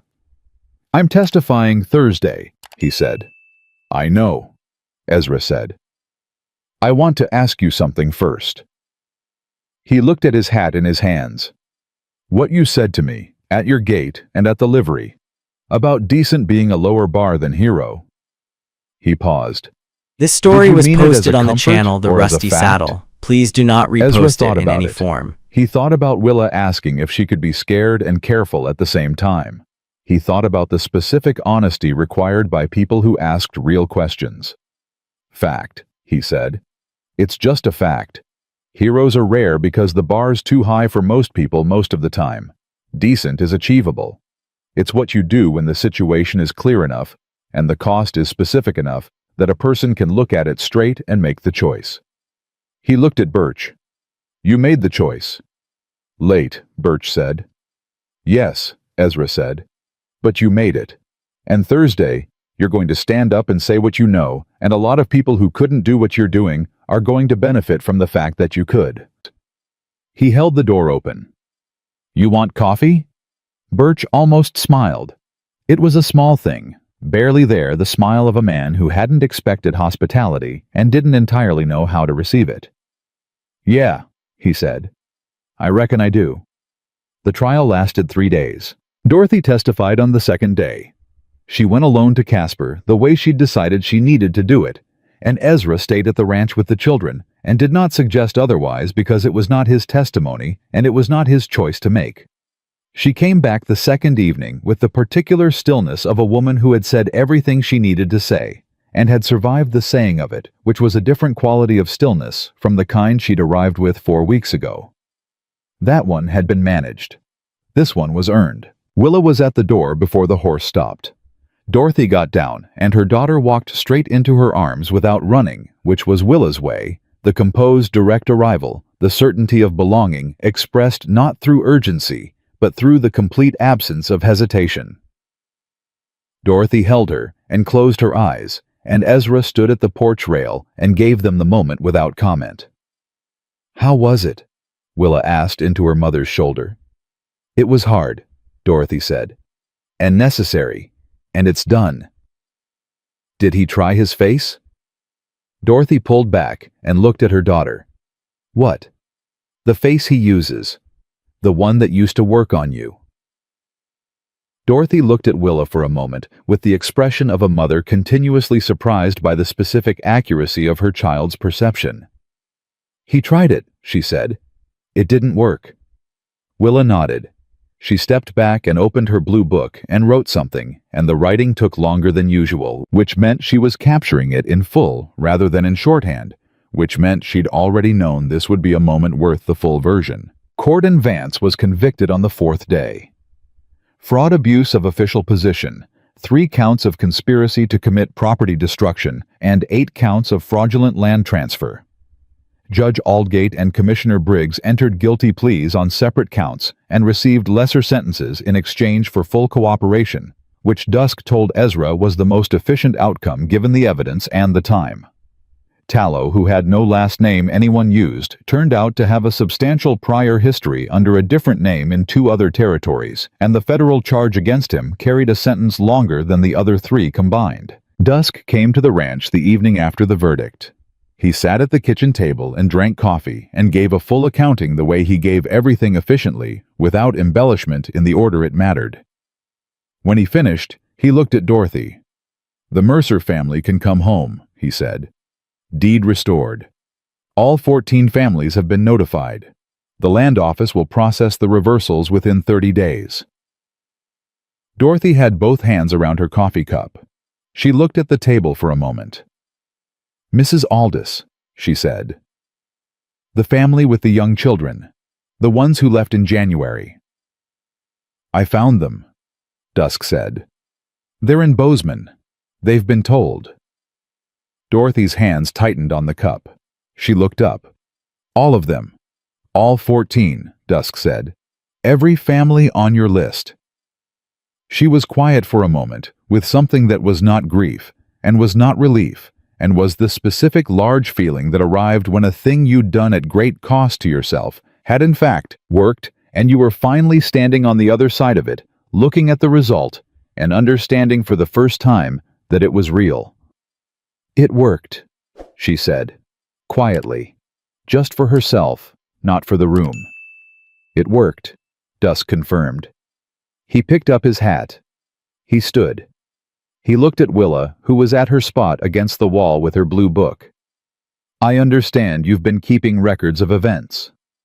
Willa looked up. "Yes, sir. Complete records from the beginning." "From the morning we ran," she said. "I started writing that afternoon at Mr. Calloway's kitchen table. Everything in order."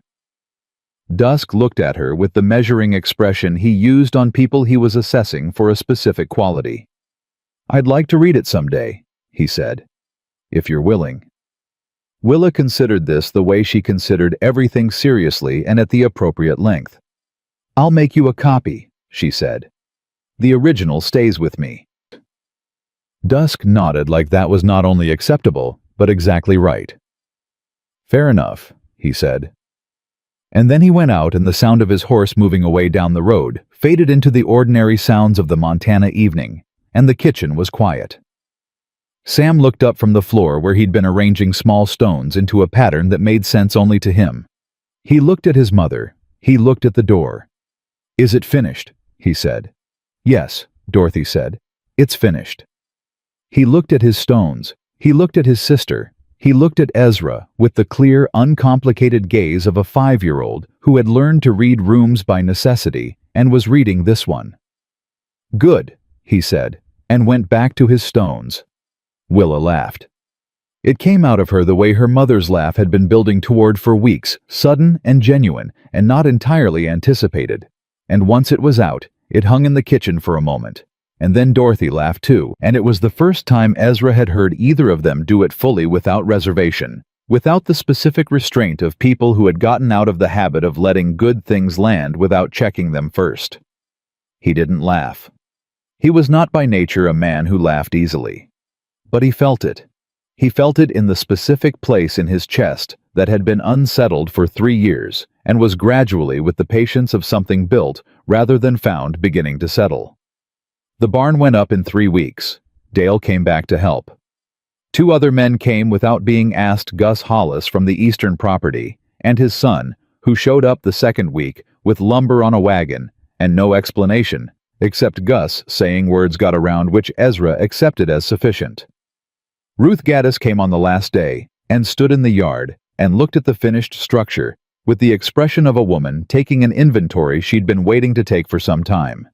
Dorothy was there every day. She carried and fetched and kept water close, and on the 4th day she produced a set of revised plans from somewhere she'd redrawn them the first night, improving the ventilation in the east wing, without being asked, and handed them to Ezra, and said, "The original wasn't accounting for the prevailing wind. This is better." He looked at the plans. She was right. He used them. Willa kept her records. Every day, every measurement, every nail count, every name of every person who showed up and put their hands to the work. She kept them in the blue book, and when that was full, she asked Ezra for a new one, and he produced a blank ledger from the desk drawer, and she looked at it and said it was better than the blue book, Actually, more room per page, and she transferred her most important notes to it with the focused care of someone who understood that the quality of the record determined the quality of the memory. Sam learned to walk between the fence posts without touching them on his 9th attempt, which Willa counted and recorded, and which he celebrated by sitting down immediately in the dirt and looking at his hands as though they had surprised him. On the day the barn was finished, they stood and looked at it. All of them. Ezra Dorothy, Willa Sam Dale Gus, his son, and Ruth Gaddis, with her arms folded and her face doing nothing it didn't intend. Better than the old one, Willa said. Different, Ezra said. Both, Dorothy said. He looked at her. She was looking at the barn with the expression she used when she was taking the measure of something and finding it larger than she'd estimated. She caught him looking, and she looked back, and her expression shifted into the direct, undeflected thing she did when she'd decided the moment was worth meeting fully. "Thank you," she said, "for the room." "Thank you," he said, "for filling it." Ruth made a sound beside them that was not quite a comment and not quite a laugh, and she turned and walked toward the house and said over her shoulder that she was putting coffee on, and anyone who wanted to stand in the yard congratulating themselves was welcome to do so after they'd eaten something. They followed her in. All of them. Willa with her ledger, Sam with his blanket, Dale with his sleeves still rolled, Gus and his son with the uncomplicated warmth of men who helped, because it was the right thing and needed no further explanation, and Dorothy, who paused at the door and touched the frame the way she touched things she needed to be sure were real, and then stepped through. Ezra came in last. He stood for a moment in the doorway and looked back at the barn. The new boards and the old foundation Margaret's stonework holding the whole thing up the same as it always had. And he thought about what it meant to rebuild something on ground that already knew you. Not replacing what was lost. Not pretending the loss hadn't happened. Just building something true on top of something solid and letting the two things be what they were together. He thought about a gate that had been locked for 3 years and a girl who had run 4 miles to knock on it. He thought about a woman who had spent 14 months building a case in silence and then handed it to the world and said, "Here, this is what is true. Do something with it." He thought about a boy arranging stones on the floor in a pattern that made sense to him, and a blue book full of careful handwriting, and the specific sound a 5-year-old made when he saw his mother come through a door he'd been afraid she wouldn't come through. He thought that a family was not a thing you fell into.